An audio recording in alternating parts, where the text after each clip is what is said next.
That's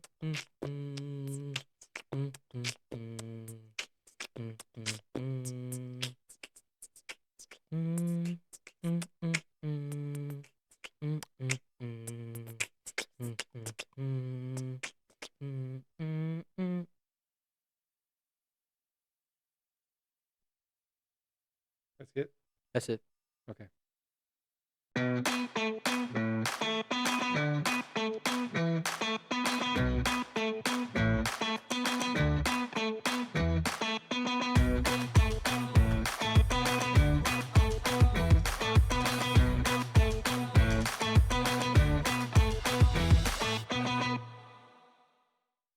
Welcome back, everybody, to the Quit Tripping podcast. As you know, I'm Christian, not Eh. Kevin. Do we need to restart that one? Oh, keep All it. right, we'll keep it. I'm Kevin, Uh-huh. not Christian. Right. Yeah. So I'll let you carry on. So just a little bit of an update about me, because it's been a sec since y'all have seen me on this thing. So, I've just been doing my track thing, trying to keep up to date with my grades and stuff, ready for school to be out. But yeah, been hitting some big PRs recently in track, especially the 100. 11.01 is my new PR. Went Hold from on. thank you. No. Thank you. Yeah, I went from last year running 11.5 as my season PR. Yeah, and now I dropped a full half a second, which is insane. Darn it! There's no yay button. Yeah. So yeah, that's what's been going on with me. Well, that's awesome. That was a nice quick update. Mhm. So, do you care if I give a little bit more? Go ahead. So I know you've actually ran 11:01 twice now. I have. First Okay. time didn't count because it wasn't technically wind legal. So let's explain that to the people who might All not right, understand. so in a race as short as that, the wind plays a really big factor, or so they say. They say it plays a big factor in the times that you run, especially when it comes down to like milliseconds and like, yeah, they just say it plays a really big aspect in how fast you run your race. So if the wind is at your back, then it's considered a tailwind because it's helping push you forward. And then if it's a headwind, it's because you're running into it. So headwinds, it really doesn't matter how hard the wind's blowing. Either way, it'll count. But a tailwind, which is what I had, that meet, that it doesn't count if it's above 2. Yeah. 2. Yeah. Hmm. Yeah, because your mom and I saw so you can actually follow along on Mile Split, and which is like a website you can go to, and depending on whether they're actually putting it on a Mile Split is a different story. But Yeah.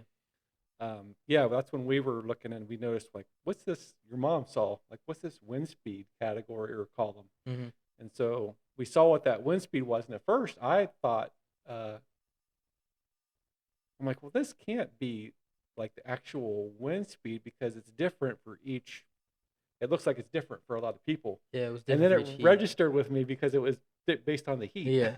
Because when I went back and looked, I was like, oh, wait a minute. I'm seeing now where like, okay, these people were all Yep. heat one and that was their wind speed. Mm-hmm. So then I was like, okay, I guess that. But then your mom had Googled it, and that's where she saw the rule that if it's like greater than 2 mile per hour winds, Mm-hmm. that they can't officially count that time as Yeah. being like a record or whatever. So, but anyway, so that was at the Perry. That was the Perry Invitational, Stark County. Stark County. Yeah, Yeah. that's right. So you ran 11:01. That was in your prelims Mm-hmm. or your qualifiers. I Yeah. think that's what they call it. And then in the finals, I ran 11.2. Yep, 11:21. 11.21. Yep. Yeah. Because you had actually, well, I think you had actually tied, Yeah. but they actually took it out to 3 decimals. Yeah, they had to. Yeah. So it was like, what was it, 11:209 to Something like 11:206 that. or something Yeah. like that? It was Like really three close. thousandths of a second. Yeah. So then after that, you ran at McKinley Mm-hmm. and And I ran 11.1. 11:1, and Mm-hmm. then that got you the number 10 spot in fastest times in Jackson history. Yep. Actually, I had the 10 spot with my 11.2. Oh, okay. Yeah. And then with my 11-1, I really didn't move at all. It Right. just kind of like I tied the 9 spot, I think. Yeah. Yeah. So then the latest meet which is at home against Against Hoover. Hoover. Yeah. You ran your 11:01 again. Mm-hmm. This time it was legit. This time it was legit. Yep. No wind. No wind speed, no wind factor. So Yep. that, like I said, I think from looking at the spreadsheet, from what I Mhm. remember, that should move you into the number 9 spot for Jackson, like the number 9 fastest time. Yep. And I think it's crazy that like the guy like who holds number 1 spot is your sprint coach. Yeah. Number 1 spot is a 10.58. Which He was an hey, Olympian though, huh? yeah. Well, he was an Olympian, known as the world's fastest rugby player. Yeah. So he's kind of fast. he's a little fast, but hey, Yes. that's what we were talking about earlier. Yeah. You're between last year and this year, you've taken a half a second off. True. So you Yeah. have another year yet to take Very off true. a half a second. Very true. So we'll see what happens. Possible. I know the work you put in. It wouldn't surprise me if you got down there. So That'd be awesome. So the key is, well, I don't even want to get too far ahead of the game. So, do you know what, like, to be invited back to like the nationals, what you would have to? Like what time I'd have to run? Yeah, do you remember? Because I know you went Um, last year for the 4x1 yeah. nationals, I'd the have New to Balance check, nationals, honestly, because I know Reese went last year. He qualified for the 100. and he was like a 10. What was his? 10.94 was his PR. That's what I thought. So I Because can't he's the imagine number I'm very 6 far spot, off. right? Right now on the Jackson Yeah. all time. Actually, I have it up. He is I thought he was number 6. 1, 2, 3, 4. Yep, he's in the 6th spot right now. With 10.94. Yep. So you're not too far from catching him. I mean, I'm it wouldn't take not. you a whole lot, and you're moving up to number 5 or number 4. Yeah, that'd be awesome. Well, actually, isn't there like a 3-way tie for? I think there was a bunch of them that were 10.9s. Mm-hmm. So, yeah, you could be pushing it up to at least number 2 spot. Oh, for sure. So Yeah, I think the best after Carlin was a 10.91, and then Yeah. there's 3-way tie. well, so what does that FAT mean? Honestly, I don't even know. I thought they were all FAT, but I'm assuming that. No, I don't even know. Hmm. I think they were all legal, like Who would- timing systems. Who would be able to answer that? What? That FAT means? Probably Google. Well, I didn't know. So who keeps track of that? Is that your guys' track coach that keeps track of this? Yeah. Fully automatic timing. That's what it stands for. So how? Captures digital race results that are accurate to at least 1/100th of a second. So would that have been at like a state or something? Probably. Okay. But I mean, Carlin's was at state too. Well, that's what I was just thinking. Like, Yeah, it'd he be got hard to second at believe. state. But maybe state was held at a different spot that they didn't have that fully Beats automated. me. I know Yeah. it's normally at Ohio State Stadium.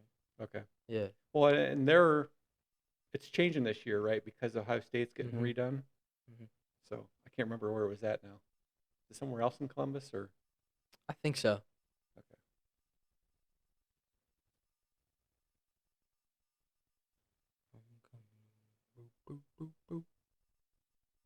We going to go to silly minute? All right. So, oh my gosh, what in the world? So he might have qualified for. I think he qualified for the Rising Stars field, because there's no way. Who, Reese? Yeah, Last year? I think so. Because championship is like a 10-7. But either way, you still get a bag, which is kind of crazy.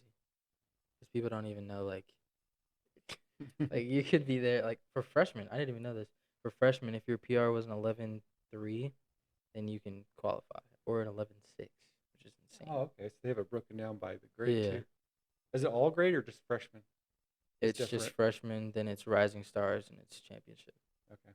Yeah, so Rising Stars is any grade. So you need a 10.65 to be automatic? Yeah. It's kind of crazy. But what was that other one? 10-7 provisional. What's that mean? I'm assuming it's like the leeway in between. You know what I mean? Okay. So you could get invited depending on maybe what Mhm. if the automatic doesn't fill out the Yeah. roster. Okay. Mhm. Well, you mean to tell me they only like their leeway is 500ths of a second? Yeah. You'd be surprised how many people run those times. It's actually ridiculous. I All right. don't know. Yeah. That's crazy. Mhm. So we got to meet, you got to meet Tuesday, right? Yes. No, we have a meet on Tuesday. You're As gonna be long, running out there, oh, I am? Well, huh? Yeah. hey, You got it. I'll probably feel like I got to work out.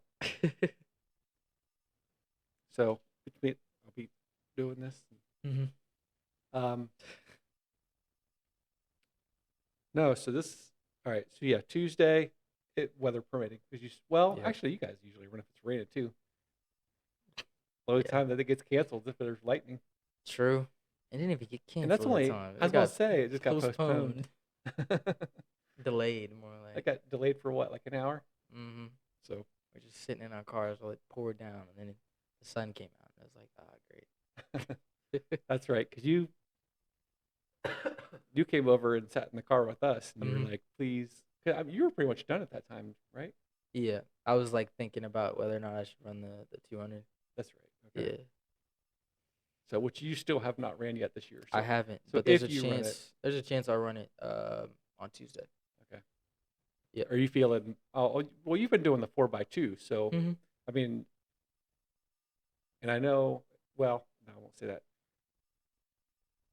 So I'm assuming. I mean, you've looked great on the 4x2, so I'm assuming you're comfortable at running Yeah. just that straight 200. Yeah. Definitely. So And like on the 4x2, technically, like the distances that you're running kind of vary, just because of the distance in the exchange zone and like where you get the baton at. hmm So. so if you ran, did you run 200 at all last year? Nope. Will this be your first time ever? Or, First time in a while. so what? Like maybe I ran freshman? the 200 my freshman year Okay. at this one, I think it was Glen Oak meet, and I PR'd and ran like a 23.9. Um, but yeah, I'm excited to see what my time is on this one, because my coach told me I split on the relay, not yesterday, on the relay on Thursday. Thursday. He told me I split a 22 flat. You were bucking it. I mean, there was a fairly big gap between Yeah. you and the first place person, and you actually took over, if I remember right. You actually, Mhm. yeah, Yeah. took over the lead, and Yep. I mean, I bet you probably made up. I don't know. I'm trying to think, maybe at least a 15-yard gap. Probably. So, yeah. I mean, that third leg is also, it's like where everything evens out, like the hmm stagger.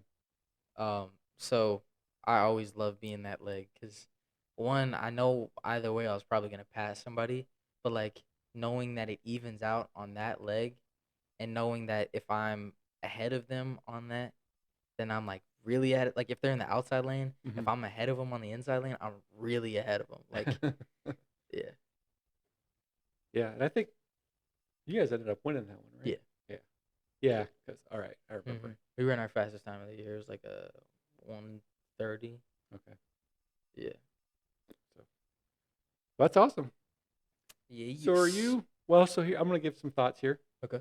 So I know there's something that we're going to look here in Romans 13. The very first section is what I'm thinking we're looking at. Mhm. But what I'd kind of like to do, and I want to get your take on this or your thoughts on this. Okay. Moving forward, if we can get on the same page as far as what you're reading through, Okay. and we can start to use that as kind of the that way it'll be easier for us to kind of manage our time and know that like next time we're going to be covering Yeah. this. We can let people know. Mhm.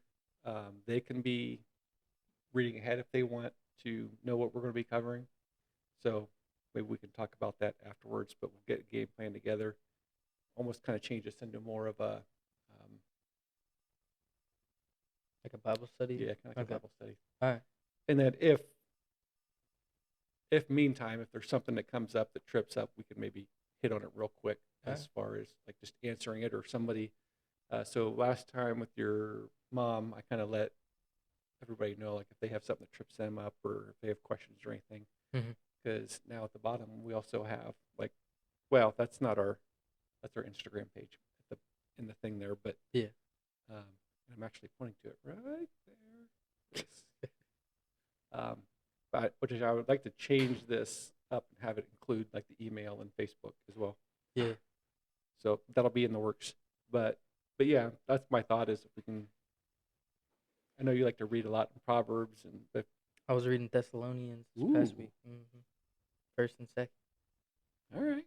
Yeah. Pretty good stuff. Which you remember that First Corinthians 12:3? Us remember like it's been a couple episodes or a few Mm-hmm. episodes ago. I was asking about like I brought up that question about how you know if you're I said full of the Spirit of God Mm-hmm. or full of the Holy Spirit, and I brought up First Corinthians 12:3, which was that one like anybody who proclaims Jesus is Lord. Yeah. You know, Mm-hmm. you can't say that without having the Spirit of God in you. I was going to use that. So today, well, so we're filming this on Sunday, Mm-hmm. and we had baptisms at our church. Yes, we did. Pretty incredible turnout. Oh my gosh, there's a lot of people.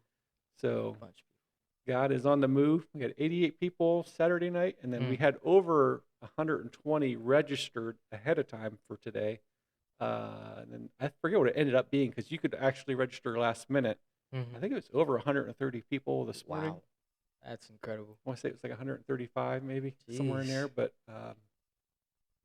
and we had close friends that Mm-hmm. were getting baptized today. It was awesome. And I got to help out. So I was actually working at the tubs. We actually have 3 tubs that are running to get everybody through in a decent time. Um, and so I was actually serving at the tub that mostly has, like most of the little kids are going through. Yeah. Um, so that was just incredible to watch and seeing the little kids and like you can see the parents like just teared up and Mm-hmm. really moved, like being moved. And of course, we had some adults running through too that were getting baptized along with their kids. Yeah. And actually, I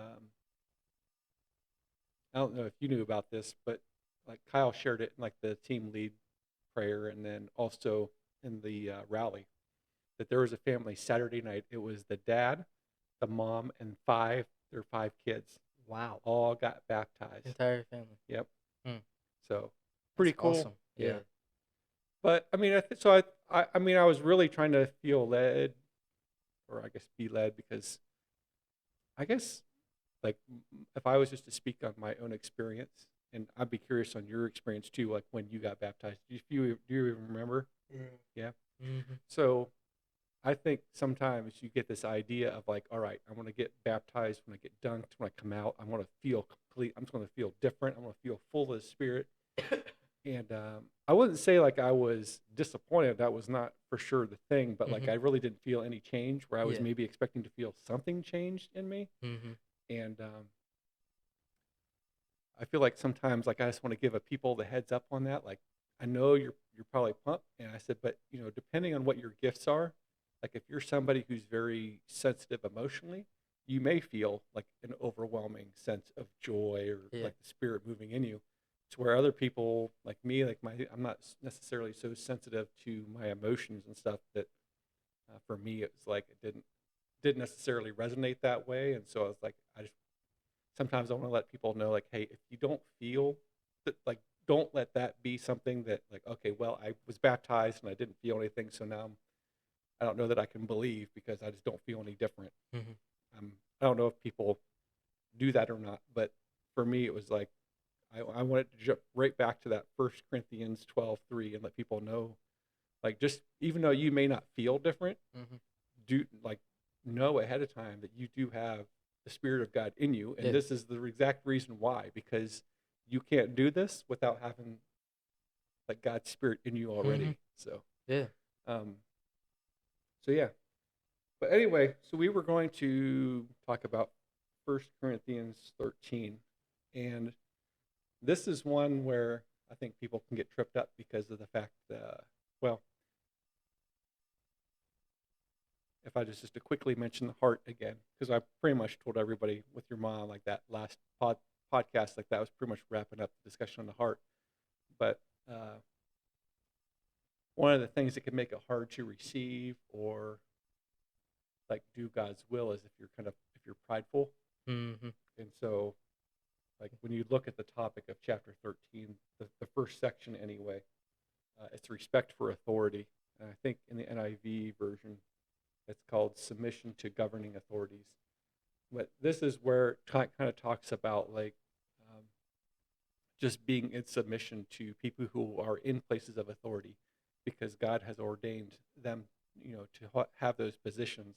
Mm-hmm. And so, I guess what I want to kind of be careful here in helping people understand, like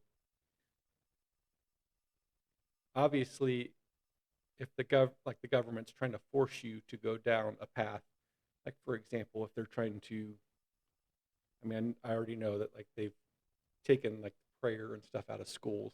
Mm-hmm. But that doesn't mean you can't pray still Right. individually. I mean, I still bring my Bible to school. Exactly. I'm just like, So if they were to force you on that matter, like no, you can't pray at all, or they're taking away some of your rights, now we're talking a little bit differently. But I think truly what God is now. Have you had a chance to read through it? Okay. I think what God's trying to say here is like through Paul is that okay, if they want you to pay taxes, then pay it. Don't worry about it. I'll provide it for you. I've put that person there.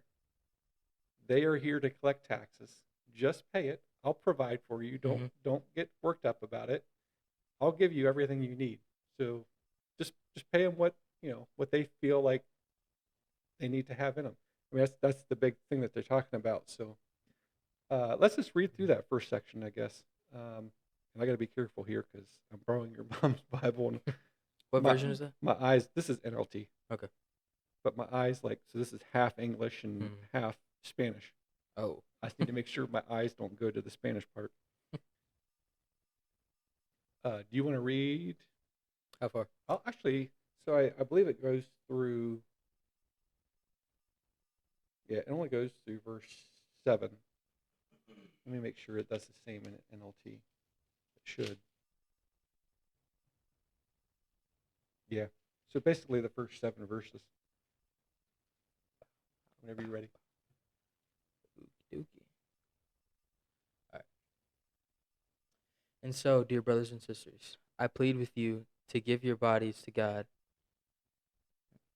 because of all that He has done for you.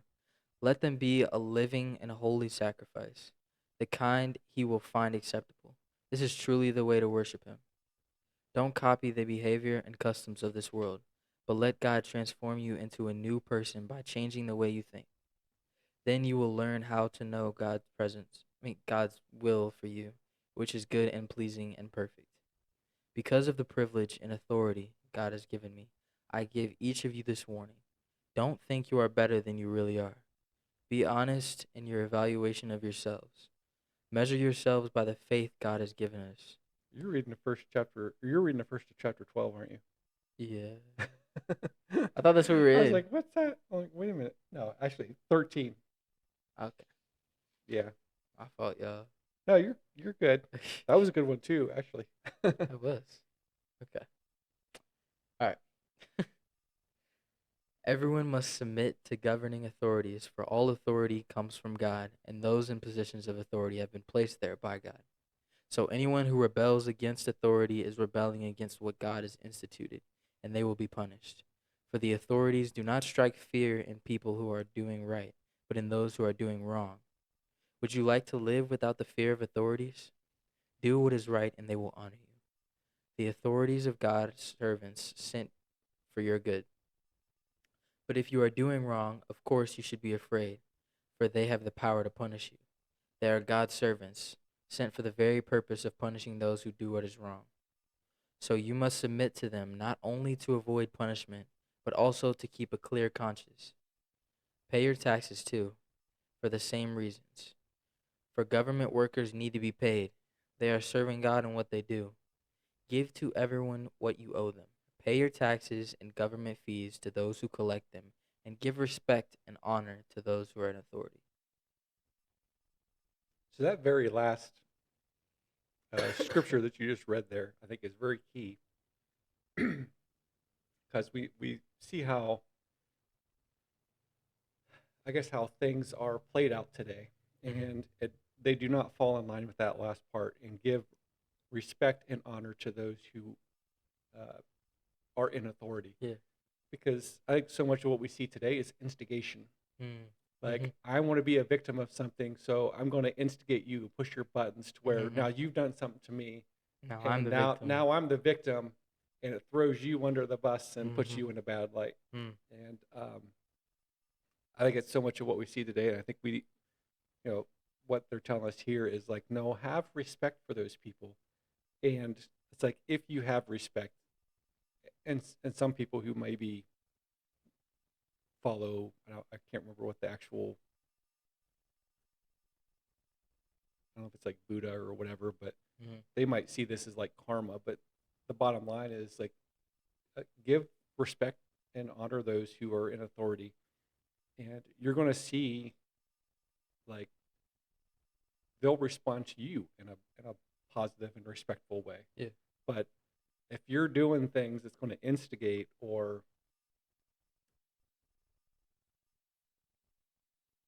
make them suspicious, Mm. or especially because, like, for example, like police officers and stuff, they're putting their lives every day on the line. Yeah. So, you know, obviously they're going to be a little careful, and if you're doing something that is going to be creating suspicion, Mm-hmm. or put yourself, like, why don't do it?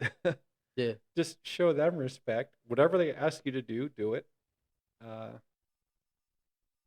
and you're good. And I think that's what the Lord's saying here as well. And it goes, I think, to having like just a clean conscience as well. Because if, like, obviously, if you're instigating, or I don't know, if you're not being respectful, Mm-hmm. I don't know. I don't I don't know if people. I guess that's what kind of concerns me, is I don't know if people are necessarily troubled by that anymore, Yeah. because I think a lot about that sermon that Pastor Barb did, like the 2 minute warning, Mm-hmm. and she had done like this little skit where she was talking about. I mean, it was an actual case involving herself, but it was like she kept hushing that voice that Mm-hmm. that God was trying to speak to her, like, hey, this isn't right, and she kept kind of like, she was acknowledging it, but yet also ignoring it, like, oh well, like kind of making an excuse.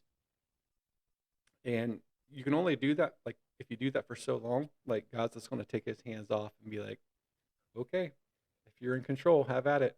And to the point where now it's like you get to a point where you don't even feel guilty about it anymore. It's like Mm-hmm. it's almost like you're numbing yourself to it. Yeah. And I think that's where a lot of people have gotten today, as far as like,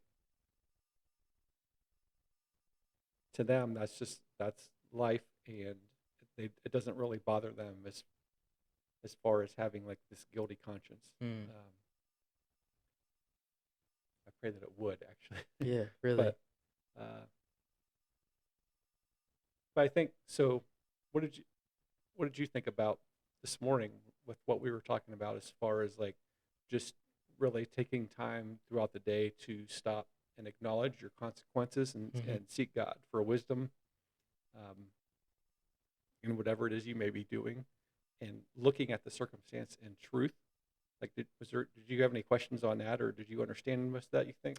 I think I understood most of it. It's a really humbling process, Mm-hmm. and I feel like it's a constant reminder throughout the day that you are not in control. Mm-hmm. Like, you have somebody you have to answer to. But the only control, yeah, I mean, I'll agree with you. The only control that you do have is whether you choose to follow God's will or Yeah. your own will. Mm-hmm. Um, but the consequences of all that is, yeah, it's out of your control. Mm-hmm. Um, but yeah, so I mean, I think, with what we were saying is like, especially if you're on your phone a lot and you're not acknowledging God, like if Mm-hmm. you're just on your phone or on any kind of social media, uh, or if you're hanging out with friends who maybe not necessarily always the best influence, you tend to think like the world because that's what your brain is consumed in. Mm. You, Very true. you're constantly taking in the world, and so you think like the world, Mm-hmm. and so your reactions come out of the world and not out of your spirit. Yeah, like sometimes it slips out, and you're like, "Whoa, let me go read my Bible. What am I doing? Yeah. Jeez." Yeah. So for me, it's been like this reminder of, okay, I need to start practicing doing something, and I think I shared with people last time this book that we're going to be doing, soulrevolution.net, or Soul Revolution is the name of the book. Okay. Website soulrevolution.net. All right. Um, but in that book, they do a 60-60 experiment. So in other words, they want you to set an alarm on your phone, on your watch, to go off every 60 minutes, Mm-hmm. and you do that for 60 days. But basically, it's that alarm is to remind you to stop, get in God's presence, Collaborate like and double. listen. My fault. What's that? Go ahead. No, I want to hear the rest of Let's that. collaborate and listen. Ice is back with a brand new edition. Except for this time, we'll say God is back with a brand new edition. I like that. Uh, Wait, collaborate. Yeah. Anyway, Or you could do now like, you're gonna. stop, open up shop. Oh, oh, I don't even know the lyrics. Okay, all right. We're getting off topic. Starting to write songs. Yeah. We're supposed to be studying, but anyway, um, yeah. So the point is like to practice being in God's presence, seeking His guidance, Mm-hmm. and following His guidance, and double check. Okay, am I following the world or am I following God? Yeah. Um, So I think that's where so oftentimes it's so easy just to get wrapped up in again like the world, and that's what I love. So I'll share this real quick with the people because I had mentioned this last time, and this. So what I'm going to share here is still not exactly what I was thinking, but it's still really good. But I talked to them last time about this Live No Lies book, and there was something in here that talked about how there's been people out there who've studied this, and I think countries have studied this and know that it's like one of the most powerful weapons you could have. And that is if you can drop subtle little lies over Mm-hmm. time, you can completely change or weaken a nation. Like propaganda. Yeah. Mm. So just kind of like the serpent did with Eve. He used a slight little lie. Mm-hmm. In other words, he took what God said and said, "But did he really say this?" Mm. Or, "Well, he doesn't want you to know this. Like, he doesn't want you to know the good of evil because then you will be like him." Um, so stuff like that, and um, you know, I can't say for sure whether this is the tactic or what we're seeing in our country now is the tactic of another country if they are using it against us. Mm-hmm. But your mom and I kind of talked about this last time. Like it's scriptural. Like a nation divided can't stand. So, like if you think about where we're at right now, there's so many. There's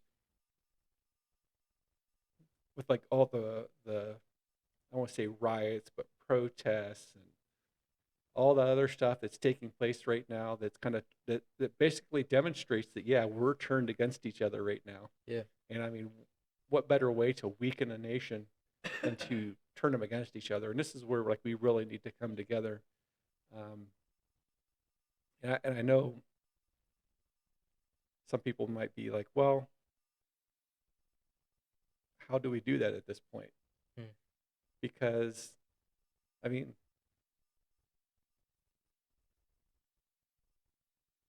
us as Christians, I think we have, I don't want to say a bad rap, but for those who are against like our faith, Mhm. I mean, how do you? I think it's one like, and I'm not going to say this about every. I'm not saying this about all Christians. I'm not lumping us all together. But like how? Hey guys, this is Kevin here. So we continue to get hit with some technical difficulties here. Good news is I'm narrowing it down to I believe it's a software issue. Uh, so we'll be able to hopefully get this at least worked out from this point forward. Hopefully figure out a different way of capturing our video and our audio. Um, and I guess that's the primary reasoning for me believing that this is a software issue because the audio is actually coming in through one line and the video is coming in through another. And what seems to be happening really is that both video and audio are getting messed up. And so the common denominator there being the software that we're actually using to record. So nevertheless, we're going to work on getting that figured out. But I just wanted to kind of close out our thoughts.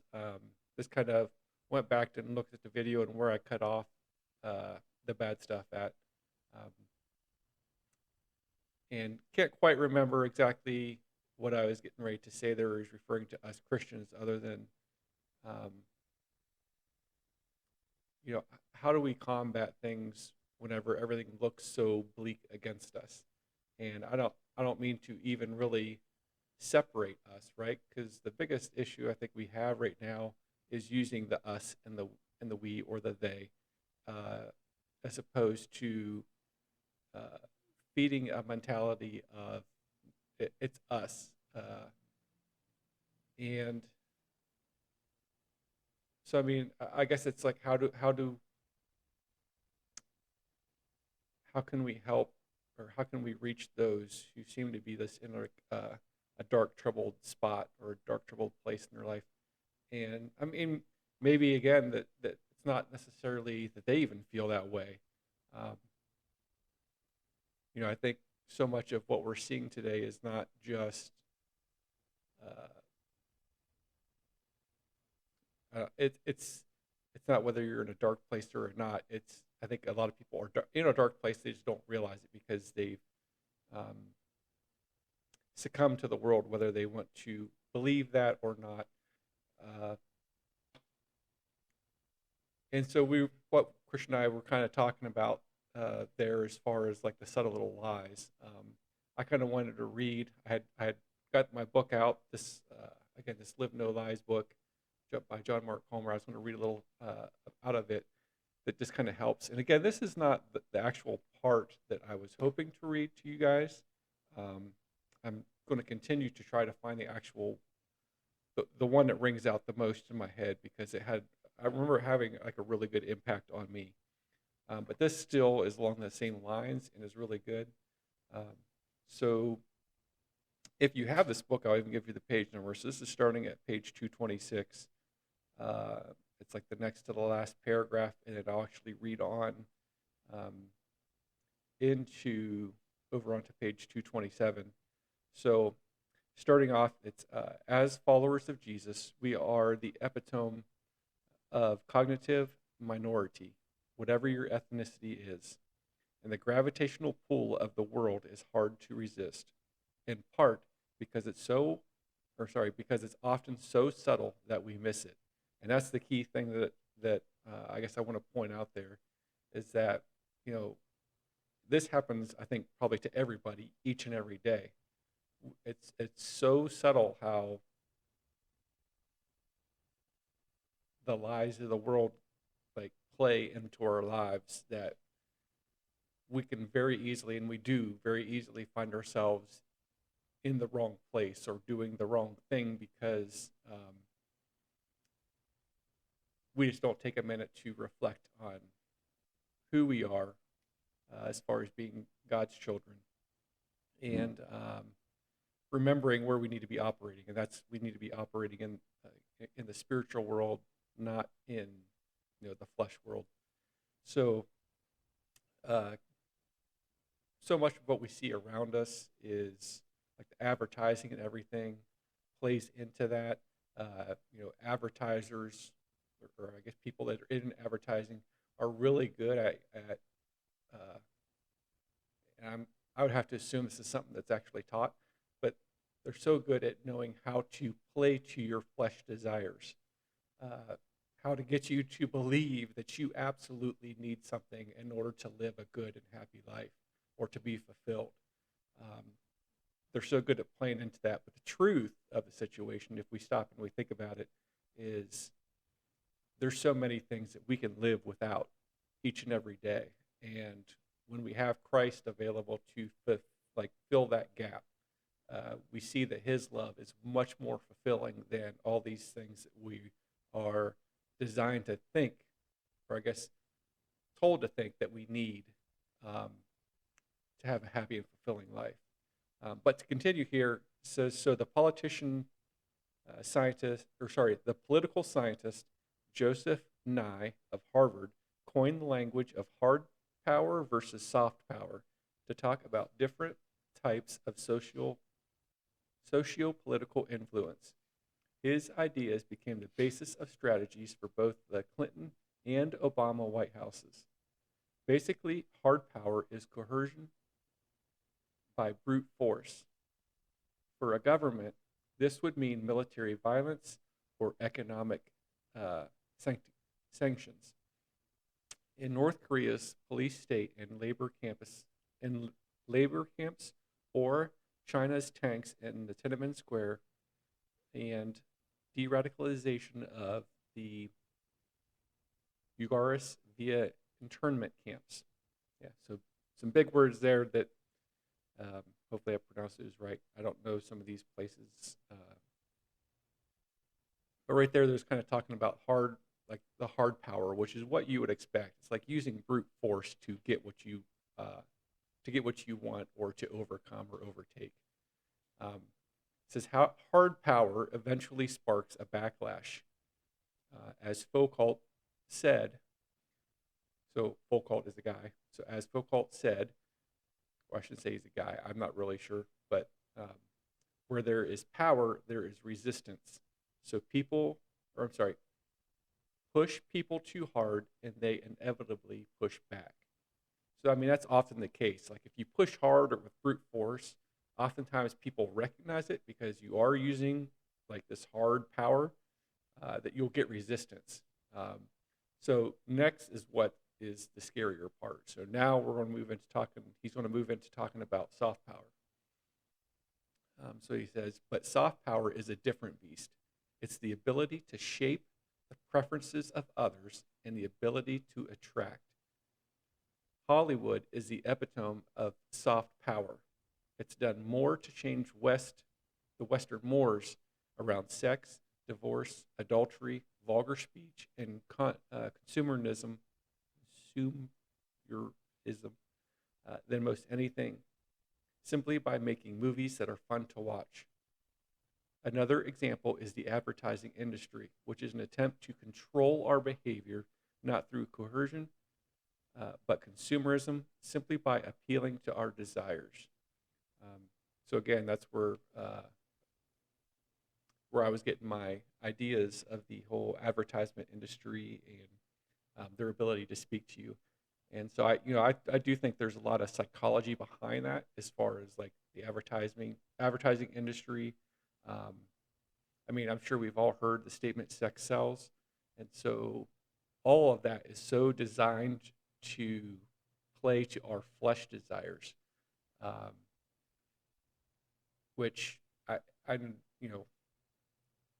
for believers it's easy to understand or easy to see that because we know that like I guess for me to say this, we know that like the one true fulfillment is in Christ. But all these other flesh desires are only fleeting. So how often, in other words, just for example, pain you feel for a little bit. I'm talking like physical pain, not like pain of a broken heart or something like that, but like physical pain is something that is like fleeting. Even really, for that matter, like the pain of a broken heart. Maybe you've had gone through a breakup or something. You know, that's temporary. That's not fulfilling. And same for opposite. So maybe you have a good um, something good that happens. Uh, maybe buying something makes you feel good, but uh, those chemicals and stuff in your brain, they may rush in. You may get like this rush of chemicals in your body that create that sense of happiness. But usually, once those chemicals subside, now you are back to square one, and you're not really fulfilled.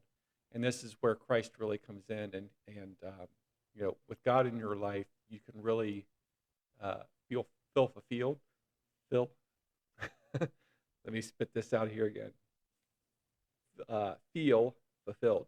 There we go. That's a tough one. You all try to say it a few times. Um, so yeah, it's I guess to wrap this up, just to kind of close out what we're talking about here. Um,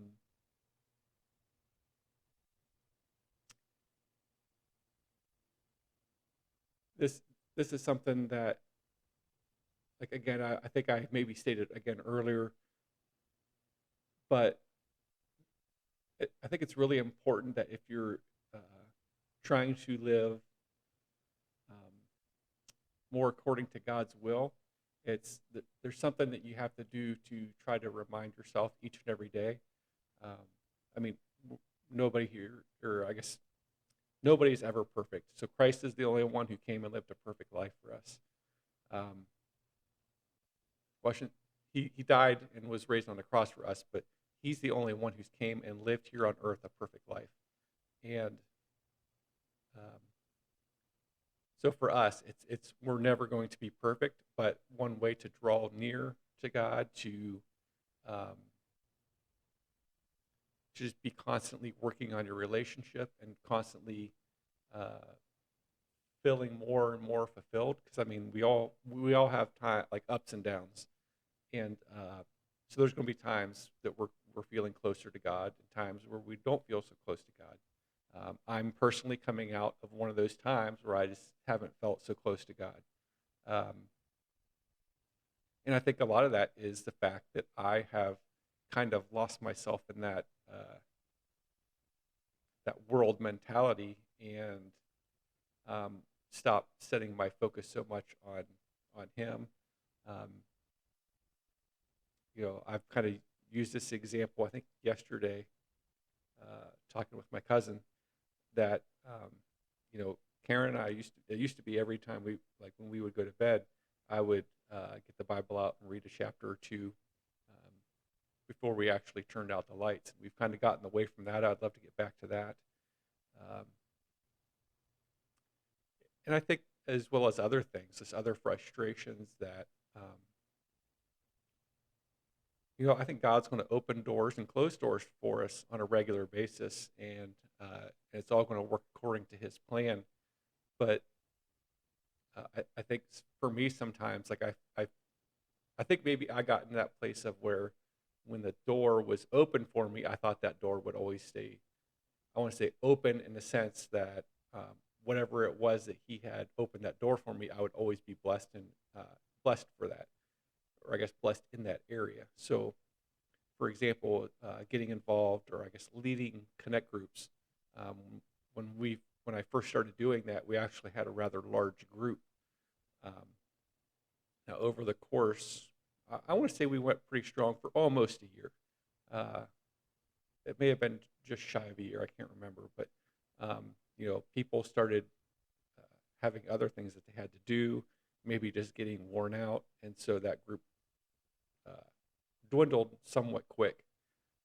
So I felt like that door had been maybe closed, and I thought, okay, well, I thought God that you had blessed me in this, and so what's happening now?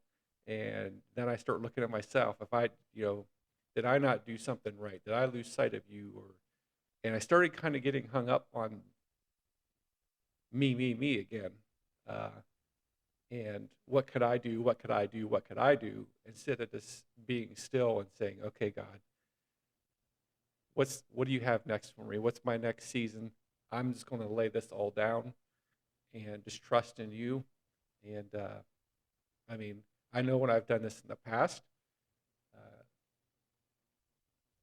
I really had to lay it down before God would then open up that next door for me.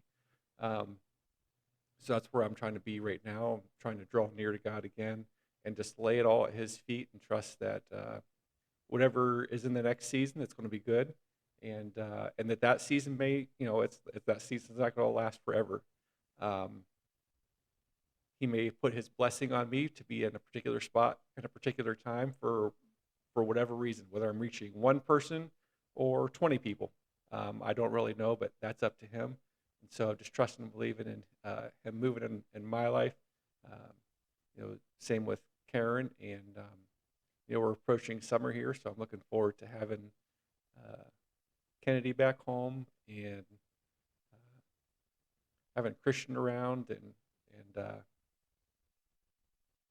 yeah. So just doing the things that we used to do, Karen and I anyway, as far as like just taking some time to read before bed, and just we got our Draw Near event coming up here soon, so that's going to be that's actually this week, this Wednesday, Thursday, Friday. Um, so if we don't have an episode Thursday, Kristian had came over today to record this one real quick. Unfortunately, we only had enough time to get one episode in.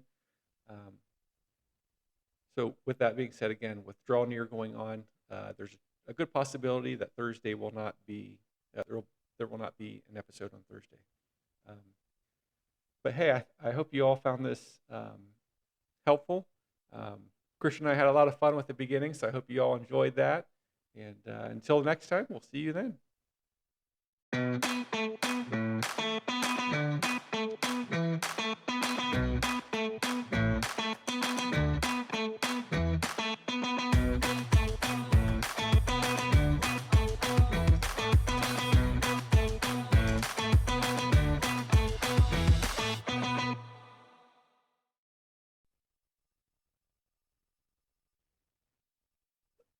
That concludes an episode of You Quit Tripping Podcast.